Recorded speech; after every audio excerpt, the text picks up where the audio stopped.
ಗುರುನಾಥರು ಆಗ ಹೆಚ್ಚು ಜನಗಳಿಗೆ ಪರಿಚಯ ಇರಲಿಲ್ಲ ಅಂದರೆ ಅಷ್ಟು ಪ್ರಚಲಿತದಲ್ಲಿ ಇರಲಿಲ್ಲ. ಕೆಲವಷ್ಟು ಜನಗಳಿಗೆ ಮಾತ್ರ ಗುರುನಾಥರ ಒಡನಾಟ ಇತ್ತು. ಅದಕ್ಕೆ ಅವ್ರು ಏನೇನು ಕಣೆ, ದೇವಸ್ಥಾನಕ್ಕೆ ದೇವರಿಗೆ ನಾವು ಭಟ್ರನ್ನ ಮನೆ ಕರ್ಸ್ಕೊಂಡು ಕೊಡೋದೇನೆಯಾ, ದೊಡ್ಡಿಸ್ಕೇನೆಯಾ, ನಾವೇ ಕೊಡಬೇಕು ಅಂತ ಅವರೇ ತಟ್ಟೆ ತಗೊಂಬಂದು ದೇವಸ್ಥಾನಕ್ಕೆ ಕೊಡೋರು. ನೋಡಯ್ಯ, ಈ ಪಾಪ ಮೂಕ ಪ್ರಾಣಿಗಳು, ದನಗಳು, ಯಾರೋ ದನ ಕಾಯೋನ್ ಬಂದಿಲ್ಲ ಅಂತ ನಾವು ಮನೆಯಲ್ಲೇ ಕೂರಿಸ್ಕೊಂಡ್ರಾಗತ್ತೇನೆಯ, ನೋಡಯ್ಯ ಅವಕ್ಕೆಲ್ಲ ಆಹಾರ ಬೇಡವೇನೆಯ, ಅಲ್ಲಿ ಹೋಗ್ತಾ ಇದ್ದೀರಾ, ಆ ಬ್ರಹ್ಮಸಮುದ್ರದ ಕಾಲುವೆ, ಹೂಕಣೆಯ ಎಷ್ಟೋ ದಿವಸದಿಂದ ನಾನು ಅನ್ಕೋತಿದ್ದೆ ಆ ಬ್ರಹ್ಮಸಮುದ್ರದ ಕಾಲುವೆ ನೀರು ಕುಡಿಬೇಕು ಅಂತ ಮನಸ್ಸು. ಗುರುಗಳೇ, ಇಲ್ಲಿ ಇದು ತುಂಬ ಎತ್ತಾಕುತ್ತೆ, ಇದಕ್ಕೆ ಸ್ಪ್ರಿಂಗ್ ಇಲ್ಲ, ಶಾಕ್ ಅಬ್ಸರ್ಬರ್ಸ್ ಇಲ್ಲ, ಒಳಗಡೆ ತುಂಬ ಬಾಧೆ ಆಗುತ್ತೆ, ನೀವು ಕೂತ್ಕೊಂಡ್ಬರೋಕೆ ಕಷ್ಟ ಆಗುತ್ತೆ ಗುರುವೆ ಅಂತ ಅಂದೆ. ಪಾರಿಜಾತದ ಗಿಡದ ಮೂಲದಲ್ಲಿ ಆಂಜನೇಯ ವಾಸಸ್ಥಾನ ಇರ್ತಾನೆ ಅಂತ. ಆಂಜನೇಯನ ಸಾನ್ನಿಧ್ಯ ಯಾವಾಗಲೂ ಪಾರಿಜಾತದ ಗಿಡುವಿನ ಮೂಲದಲ್ಲಿ, ಬುಡದಲ್ಲಿ ಇರುತ್ತೆ ಅಂತ ಕೇಳಿದ್ವಿ. ಒಂದು ಪಾರಿಜಾತ ಗಿಡ ನೋಡಿದ್ರೆ ಅಲ್ಲಿ ಆಂಜನೇಯ ಇದ್ದಾನೆ ಅಂತ ಕೈ ಮುಗಿಬೇಕು.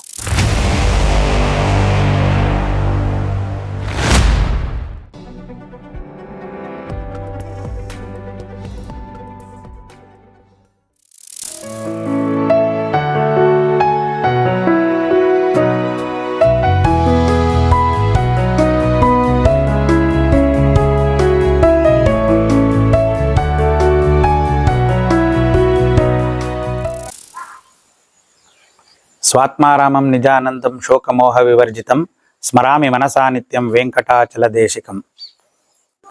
ಆಂಜನೇಯಮತಿ ಪಾಟಲಾನನಂ ಕಾಂಚನಾದ್ರಿ ಕಮನೀಯ ವಿಗ್ರಹಂ ಪಾರಿಜಾತ ತರುಮೂಲವಾಸಿನಂ ಭಾವಯಾಮಿ ಪವಮಾನ ಸುಂದರಂ. ಯತ್ರ ಯತ್ರ ರಘುನಾಥ ಕೀರ್ತನಂ ತತ್ರ ತತ್ರ ಕೃತಮಸ್ತಕಾಂಜಲಿಂ ಬಾಷ್ಪವಾನಿ ಪರಿಪೂರ್ಣಲೋಚನಂ ಭಾವಯಾಮಿ ಪವಮಾನ ಸುಂದರಂ. ಈ ಒಂದು ಬಯಲಾಂಜನೇಯನ ಸನ್ನಿಧಿಯಲ್ಲಿ ನಾವು ಏನಿದ್ದೀವಿ, ಈ ದೇವಾಲಯ ಹೇಗೆ ನಿರ್ಮಾಣ ಆಯಿತು ಅನ್ನೋದಕ್ಕೆ ನಮ್ಮ ಗುರುನಾಥರೇ ಕಾರಣ. ಇದ್ರ ಹಿಂದೆ ತುಂಬ ಸ್ವಲ್ಪ ವಿಸ್ತಾರವಾದ ಕಥೆ ಇದೆ. ಗುರುನಾಥರು ಆಗ ಹೆಚ್ಚು ಜನಗಳಿಗೆ ಪರಿಚಯ ಇರಲಿಲ್ಲ ಅಂದರೆ ಅಷ್ಟು ಪ್ರಚಲಿತದಲ್ಲಿ ಇರಲಿಲ್ಲ. ಕೆಲವಷ್ಟು ಜನಗಳಿಗೆ ಮಾತ್ರ ಗುರುನಾಥರ ಒಡನಾಟ ಇತ್ತು. ಬೆರಳೆಣ್ಣಕ್ಕೆ ಎಷ್ಟು ಜನ ಅವ್ರ ಹತ್ರ ಬರ್ತಾ ಇದ್ದಿದ್ದ ಕಾಲ. ಗುರುನಾಥರು ಸರ್ವೇ ಸಾಮಾನ್ಯವಾಗಿ ಎಲ್ಲರಿಗೂ ಗೊತ್ತಿರೋ ಹಾಗೆ ಒಂದೊಂದೇ ಲೌಕಿಕ ವಿಷಯ ವಸ್ತುಗಳನ್ನು ಕಳಚಿ ಬಿಡ್ತಾ ಬಂದರು. ಆ ಹೊತ್ತಿಗಾಗಲೇ ಒಂದು ತುಂಡು ಪಂಚೆ ಉಟ್ಕೊಂಡು ಗುರುನಾಥರು ಅವ್ರ ಮನೆ ದನಗಳನ್ನೆಲ್ಲ ಹೊಡ್ಕೊಂಡು, ಸಾಮಾನ್ಯ ಹಸು, ತುಂಬ ದನಗಳಿತ್ತು, ಎಲ್ಲ ನಾಟಿ ಹಸುಗಳು, ತುಂಬ ದನಕರುಗಳು ಅವ್ರ ಮನೇಲಿತ್ತು. ಅದನ್ನ ದನ ಮೇಯಿಸೋದಕ್ಕೆ ಜನಗಳು ಸಿಗ್ತಿರ್ಲಿಲ್ಲ. ಆಗಿನ ಕಾಲದಲ್ಲಿ ಸ್ವಲ್ಪ ಮೇವಿಗೂ ಅಭಾವ ಇತ್ತು, ದನಕರುಗಳನ್ನ ನೋಡ್ಕೊಳ್ಳೋಕ್ಕೆ ಜನಗಳು ಸಿಗ್ತಿರ್ಲಿಲ್ಲ. ಆ ಸಂದರ್ಭದಲ್ಲಿ ಗುರುಗಳು ಏನ್ ಮಾಡೋರು ಅಂದ್ರೆ, ತಮ್ಮ ಕೆಲಸನ ಬೇರೆಯವರಿಗೆ ಹೇಳಿ ಮಾಡಿಸುವಂಥದ್ದು ಆ ಥರದ್ದೆಲ್ಲ ಅವ್ರು ಯಾವುದು ಮಾಡ್ತಿರ್ಲಿಲ್ಲ. ಇವನ್ ದೇವಸ್ಥಾನಕ್ಕೆ ಹಣ್ಣು ಕಾಯಿ ತಗೊಂಡೋಗೋಕೆ ನಮ್ಮ ಈಶ್ವರನ ದೇವಸ್ಥಾನದಿಂದ ಪುರೋಹಿತರು ಮನೆಗೆ ಬಂದು ತಗೊಂಡೋಗೋ ಪದ್ಧತಿ ಈಗಲೂ ಇದೆ. ಅದಕ್ಕೆ ಅವ್ರು ಏನೇನು ಕಣೆ, ದೇವಸ್ಥಾನಕ್ಕೆ ದೇವರಿಗೆ ನಾವು ಭಟ್ರನ್ನ ಮನೆ ಕರ್ಸ್ಕೊಂಡು ಕೊಡೋದೇನೆಯಾ, ದೊಡ್ಡಿಸ್ಕೇನೆಯಾ, ನಾವೇ ಕೊಡಬೇಕು ಅಂತ ಅವರೇ ತಟ್ಟೆ ತಗೊಂಬಂದು ದೇವಸ್ಥಾನಕ್ಕೆ ಕೊಡೋರು. ಹಾಗಾಗಿ ಅವ್ರ ಕೆಲಸ ಅವರೇ ಮಾಡ್ಕೊತಿದ್ರು. ದನ ಕಾಯಕ್ಕೆ ಯಾರು ಬಂದಿಲ್ಲ ಅಂದ್ರೆ ಏನು ಪರವಾಗಿಲ್ಲ, ದನ ನಾವು ಓಡಿಸ್ಕೊಂಡು ಹೋಗೋಣ, ನಾವೇ ದನ ಕಾಯೋಣ ಅಂದ್ರೆ ಅವ್ರ ದನಗಳನ್ನೆಲ್ಲ ಓಡಿಸ್ಕೊಂಡ್ ಬರೋರು. ಈ ಬಾಣಾವರದ ರಸ್ತೆಯಲ್ಲಿ ಅವರು ಅವಾಗ ದನಗಳನ್ನೆಲ್ಲ ಮೇಯಿಸ್ಕೊಂಡು, ಅದು ಸರ್ವೇ ಸಾಮಾನ್ಯ, ನಾವು ಬೆಳಗ್ಗೆ ಸಾಯಂಕಾಲ ಹೊಡ್ಕೊಂಬರೋರು, ಅದನ್ನೆಲ್ಲ ನಾವು ನೋಡಿದ್ದೀವಿ. ನಮ್ದು ಅವಾಗ ಒಂದು ಟಿಲ್ಲರ್ ಇತ್ತು, ಆಮೇಲೆ ಮಿನಿ ಟ್ರ್ಯಾಕ್ಟ್ರು. ಬಹುಶಃ ನಾನು PUC ಲಿದ್ದೆ, 86-87ನೇ ಇಸ್ವಿ ಅಂತ ನನಗೆ ನಿಖರವಾಗಿ ಜ್ಞಾಪಕ ಇಲ್ಲ. 86-87ನೇ ಇಸ್ವಿ. ಅವಾಗ ನಾನು PUC ರಜಕ್ಕೆ ಬಂದಿದ್ದೆ. ಅವಾಗ ನಮ್ಮ ಮನೇಲಿ ಒಂದು ಮಿನಿ ಟ್ರ್ಯಾಕ್ಟರ್ ತಗೊಂಡಿದ್ರು, ಒಂದು 18 HP ಮಿಶ್ರಬುಷಿ ಕಂಪ್ನಿದು. ಅದು ಟಿಲ್ಲರ್ಗಿಂತ ಸ್ವಲ್ಪ ದೊಡ್ಡದಿತ್ತು, ಆದರೆ ಶೇಪ್ ಎಲ್ಲ ಟ್ರ್ಯಾಕ್ಟರ್ ಥರ. ಅದಕ್ಕೂ ಟಿಲ್ಲರ್ ಥರನೇ ಹಿಂದ್ಗಡೆ ಟ್ರೈಲರ್ ಎಲ್ಲ ಇತ್ತು. ನಮ್ದು ಜಮೀನು ಇಲ್ಲಿ ಸಕ್ರೆಪಟ್ಟಣದಿಂದ 5 ಕಿಲೋಮೀಟರ್ ದೂರ, ಇದು ಬಾಣೂರಿಗೆ ಸೇರುತ್ತೆ. ಚಟ್ನಪಾಳ್ಯ ಬಾಣೂರಿಂದ ಮಧ್ಯದಲ್ಲಿ ಈ ಜಾಗ ಇರೋದು. ಮಹಾರಾಜರು ಕೊಟ್ಟಿರೋದು ಸರ್ವೀಸ್ ಇನಾಮು. ನಮ್ದು ಎಲ್ಲ ಜಮೀನು ಇಲ್ಲೇ ಇರೋದು. ಇಲ್ಲಿಗೆ ಬರಬೇಕಾಗಿತ್ತು. ನಾನು ತುಂಬ SLC 8ನೇ ಕ್ಲಾಸಿಂದಲೂ ಟಿಲ್ಲರು, ಟ್ರ್ಯಾಕ್ಟರ್ ಓಡಿಸೋದು, ಸುವೇಗ ಎಲ್ಲ ಲೈಸೆನ್ಸ್ ಇಲ್ಲದೆ ಇದ್ರು ಓಡಿಸ್ತಿದ್ದೆ. ಟ್ರ್ಯಾಕ್ಟರ್ನ ತಗೊಂಡು ಬಂದೆ, ಅದೇನೋ ಕೆಲಸ ಇತ್ತು ಅಂತ ಬಂದೆ. ನಾನು ನನ್ನ ತಮ್ಮ ಇಬ್ರು, ನಮ್ಗೆ ಅವಾಗ ಒಂಥರ ಟ್ರ್ಯಾಕ್ಟರ್ ಓಡಿಸೋದು ಅಂದರೆ ತುಂಬ ಕ್ರೇಜು, ಹುಚ್ಚು. ನನ್ನ ತಮ್ಮ ಸುಂದರೇಶ, ನಾನು ಕೊನೆಯವನು. ಅವನು ನಾನು ಟ್ರ್ಯಾಕ್ಟರ್ ತಗೊಂಡು ನಮಗೆ ಸಿಕ್ಕಿದ್ದೆ ಚಾನ್ಸ್ ಅಂತ ಏನು ಅದು ಒಳ್ಳೆ ಕಾರ್ ಇದ್ದಂಗೆ ಇತ್ತು, ಮಿನಿ ಕಾರ್ ಇದ್ದಂಗೆ ಭಾಳ ವೇಗವಾಗಿ ಓಡಿಸ್ಕೊಂಡ್ ಬರ್ತಾ ಇದ್ವಿ. ಅದು ಸಕ್ಕರೆಪಟ್ಟಣದಿಂದ ಚಟ್ನಿಪಳ್ಳ ರಸ್ತೆ ಮಧ್ಯದಲ್ಲಿ ತೆಂಗಿನ ಮರದ ಹಳ್ಳ ಅಂತ ಬರುತ್ತೆ.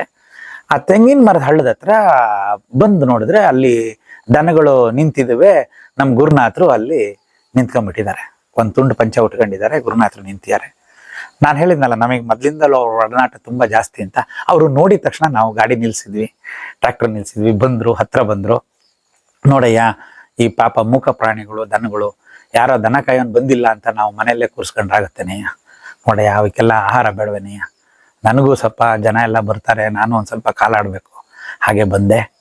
ಸವಾರಿ ಯಾವ ಕಡೆ ಹೊರಡ್ತು ಅಂದರು. ಗುರುಗಳೇ, ಇದು ಹೊಸ ಟ್ರ್ಯಾಕ್ಟ್ರು ಇದೇನಾ ತಗೊಂಡಿದ್ದು ಅಂದರು.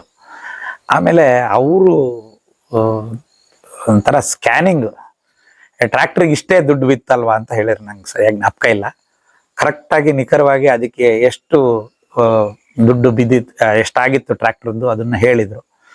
ಇದೆಲ್ಲ ನಮಗೆ ಸರ್ವೇ ಸಾಮಾನ್ಯ, ಯಾಕೆಂದ್ರೆ ಅವರು ಏನನ್ನು ನೋಡಿದ್ರು ಅದರದ್ದು ಪಾತಾಳ ಗರಡಿ ಅಂತ ವಿಷನ್ ಅವ್ರ ನೋಟ, ಅವರು ಅಷ್ಟು ಇದಾಗಿ ಹೇಳ್ತಿದ್ರು.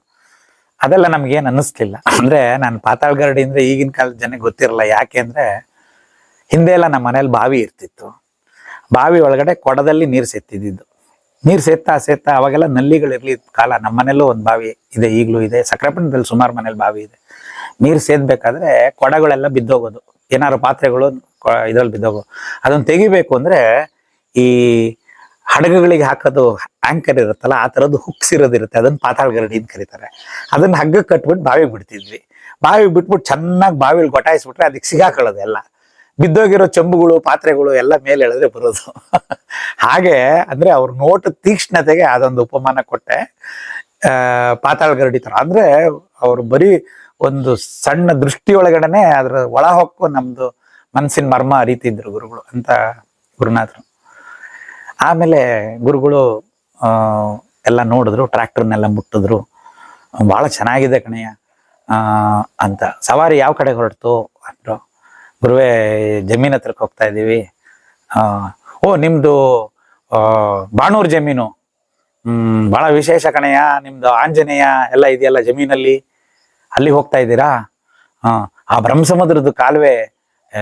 ಹೂ ಕಣಯ್ಯ, ಎಷ್ಟೋ ದಿವಸದಿಂದ ನಾನು ಅನ್ಕೋತಿದ್ದೆ ಆ ಬ್ರಹ್ಮಸಮುದ್ರದ ಕಾಲುವೆ ನೀರು ಕುಡಿಬೇಕು ಅಂತ ಮನಸ್ಸು. ಎಷ್ಟೋ ದಿವಸದಿಂದ ಅನ್ಕೊಂಡಿದ್ದು ಹೌದು. ಸವಾರಿ ಆ ಕಡೆಗೆ ಹೊರಟಿದೆ ಅಂತೀರಿ? ಹೌದು ಗುರುವೇ, ಹೋಗ್ತಾ ಇದ್ದೀವಿ. ನಾವು ತಮ್ಮ ಜೊತೆ ನಾವು ಬರ್ಬೋದಾ? ಈ ಪಿಶಾಚಿ ದೇಹನೂ ಬರ್ಬೋದಾ ಅನ್ನೋರು. ಇದೊಂದು ಪದ ಮಾತ್ರ ಗುರುನಾಥರು ಆವಾಗ ಬಹಳ ಹೇಳ್ತಾ ಇದ್ರು, ಇದು ಪಿಶಾಚಿ ದೇಹ ಕಣಯ್ಯ ಅಂತ. ನಾನು ಇದೇನು ಈ ಥರ ಹೇಳ್ತಾರಲ್ಲ, ಇಷ್ಟೊಂದು ಜರಿತಾರಲ್ಲ ಅಂತ ಒಂದ್ ದಿವಸ ಕುತೂಹಲಕ್ಕೆ ಅವ್ರಿಗೆ ಕೇಳಿದ್ದು ಉಂಟು. ಪಿಶಾಚಿ ಅಂದ್ರೆ ಕೆಟ್ಟ ಪದ ಅಲ್ಲ ಸಾರ್. ಪಿಶಾಚಿ ಅಂದ್ರೆ ಆ ವಿಷಯ ಒಳಗಡೆ ಇರ್ತಕ್ಕಂಥ ವಿಷಯ ವಸ್ತು ಯಾವುದೋ ಒಂದು ವಿಷಯದ ಮೇಲೆ ಬಿದ್ದ್ಬಿಟ್ಟಿರುತ್ತಂತೆ. ಅದು ವಿಷಾಚಿ, ವಿಷಯವನ್ನ ಅರಸಿ ಹೋಗ್ತಕ್ಕಂಥದ್ದು. ನಮಗೇನೋ ಒಂದಿಷ್ಟ ಆದ್ರೆ ಅದ್ರ ಮೇಲೆ ಅದೇ ಬೇಕು ಅಂತ ಹೋಗ್ತೀವಲ್ಲ, ಆ ತರ ತುಡಿತಾ ಇರೋವಂಥದ್ದು. ಆ ತರ ಯಾವ್ದಾದ್ರು ಒಂದು ವಿಷಯ ವಸ್ತುವನ್ನ ಅರಸಿ ಹೋಗ್ತಕ್ಕಂಥದ್ದು ವಿಷಾಚಿ. ಅದು ಅಪಭ್ರಂಶ ಆಗಿ ಪಿಶಾಚಿ ಆಗಿದೆ ಅಂತ ಗುರುನಾಥರೇ ನಂಗೆ ಹೇಳಿದ್ದುಂಟು. ಅದು ಅಂಥ ಪದ. ಇದು ಪಿಶಾಚ ದೇಹ ಅಂತ ಹೇಳ್ತಿದ್ರು. ಇದನ್ನು ಒಂದ್ ಸ್ವಲ್ಪ ನಿಮ್ ಜೊತೆ ಬರ್ಬೋದೇ, ಈ ಪಿಶಾಚ ದೇಹನು ನಿಮ್ ಜೊತೆ ಬರ್ಬೋದಾ ಸಾರ್ ಅಂತ ಕೇಳಿದ್ರು. ಅಯ್ಯೋ ಗುರುವೇ, ರಸ್ತೆ ಚೆನ್ನಾಗಿಲ್ಲ, ಎಲ್ಲ ಫುಲ್ಲು ಕಲ್ಲು ಮಣ್ಣು ಇದೆ. ಈ ಟ್ರ್ಯಾಕ್ಟರ್ ಒಳಗಡೆ ನಿಮ್ಮನ್ನೆಲ್ಲಿ ಕೂರ್ಸ್ಕೊಳ್ಳೋಣ ಅಂದ್ರೆ ದೊಡ್ಡ ಟ್ರ್ಯಾಕ್ಟರ್ ತರ ಪಕ್ಕದಲ್ಲಿ ಕೂರ್ಸ್ಕೊಳಕ್ಕಾಗಲ್ಲ.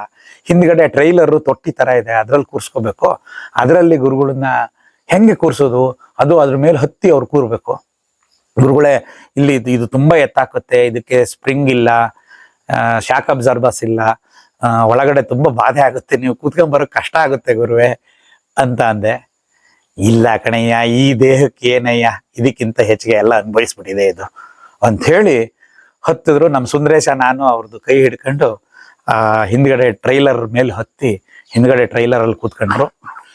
ಹೀಗೆ ನಾನೀಗ ಕೂತಿದ್ದೀನಿಲ್ಲ ಅದೇ ತರ ಹಿಂದ್ಗಡೆ ಟ್ರೈಲರ್ ಅಲ್ಲಿ ಮಧ್ಯದಲ್ಲಿ ಗುರುಗಳು ಕೂತ್ಕೊಂಡ್ರು. ನಮ್ಮ ಸುಕೃತ, ನಮ್ಮ ಟ್ರ್ಯಾಕ್ಟರ್ ಸುಕೃತ, ಗುರುನಾಥರ ಪಾದ ಸ್ಪರ್ಶ ಆಯ್ತು ನಮ್ಮ ಟ್ರ್ಯಾಕ್ಟರ್ಗೆ. ಇನ್ನು ಹೋಗ್ಬೇಕಲ್ಲ, ಅಲ್ಲಿವರೆಗೂ ಶರವೇಗದಲ್ಲಿ ಬಂದವ್ರು ನಾವು ಗುರುನಾಥರು ಕೂತಿದ್ದಾರೆ, ಎತ್ತು ಹಾಕಿದ್ರೆ ಅವ್ರಿಗೆ ಮೈ ಕೈ ನೋವುತ್ತೆ ಅಂತ ಹೇಳಿ ನಮ್ಮ ದೇವ್ರ ಉತ್ಸವ ಹೋದಂಗೆ ನಿಧಾನಕ್ಕೆ ಹೋಗ್ತಾ ಇದ್ವಿ. ಅಷ್ಟೊತ್ತಿಗೆ ಚಟ್ನಪಾಳ್ಯ ಕ್ರಾಸ್ ಬಂತು, ಅಲ್ಲಿಂದ ರಸ್ತೆ ಇನ್ನೂ ಪೂರ್ತಿ ಹಾಳಾಗಿದೆ, ಪೂರ್ತಿ ಮಣ್ಣು ರಸ್ತೆ. ಅಯ್ಯ ಈ ಟ್ರ್ಯಾಕ್ಟರ್ ಇಷ್ಟೇನೆ ಹೋಗಲ್ವ ಇನ್ನೂ ಸ್ಪೀಡಲ್ಲಿ? ಹೊಡಿಯಯ್ಯ, ಈ ದೇಹಕ್ಕೆ ಏನಾಗುತ್ತೆ ಹೊಡಿಯಯ್ಯ ಅಂತ ಸ್ಪೀಡಲ್ಲಿ. ನಮಗೆ ಒಂಥರ ಆಯ್ತು. ಆದ್ರೆ ಹೊಡಿ ಪರವಾಗಿಲ್ಲ, ನೀನು ಹೊಡಿ, ಏನಾಗಲ್ಲ, ಹೊಡಿ, ಧೈರ್ಯವಾಗಿ ಹೊಡಿ, ನಾನು ಇರ್ತೀನಿ ಅಂತೇಳಿ ಪಾಪ ಅಲ್ಲಿ ಕೂತ್ಕೊಂಡು ಬಂದರು. ಇದೇ ಆಂಜನೇಯನ ದೇವಸ್ಥಾನ ತನಕ ಇಲ್ಲಿ ಬಂದ್ವಿ, ಇಲ್ಲಿ ಗಾಡಿ ನಿಲ್ಸಿದ್ವಿ. ಈ ಥರ ಇರಲಿಲ್ಲ ದೇವಸ್ಥಾನ.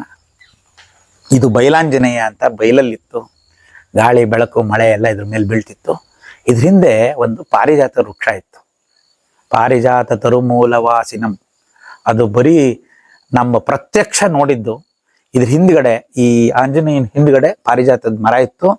ಪಾರಿಜಾತದ ಹೂವು ತಾನಾಗೆ ಆಂಜನೇಯನ ಮೇಲೆ ಬೀಳ್ತಿತ್ತು.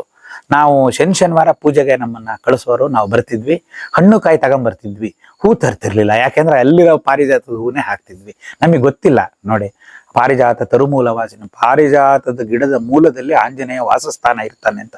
ಆಂಜನೇಯನ ಸಾನ್ನಿಧ್ಯ ಯಾವಾಗ್ಲೂ ಪಾರಿಜಾತದ ಗಿಡುವಿನ ಮೂಲದಲ್ಲಿ ಬುಡದಲ್ಲಿ ಇರುತ್ತೆ ಅಂತ ಕೇಳಿದ್ವಿ. ಒಂದು ಪಾರಿಜಾತ ಗಿಡ ನೋಡಿದ್ರೆ ಅಲ್ಲಿ ಆಂಜನೇಯ ಇದ್ದಾನೆ ಅಂತ ಕೈ ಮುಗಿಬೇಕು. ಸದ್ಗುರು ಚರಣಾರವಿಂದ ಅರ್ಪಣಮಸ್ತು. ಸ್ವಸ್ತಿ.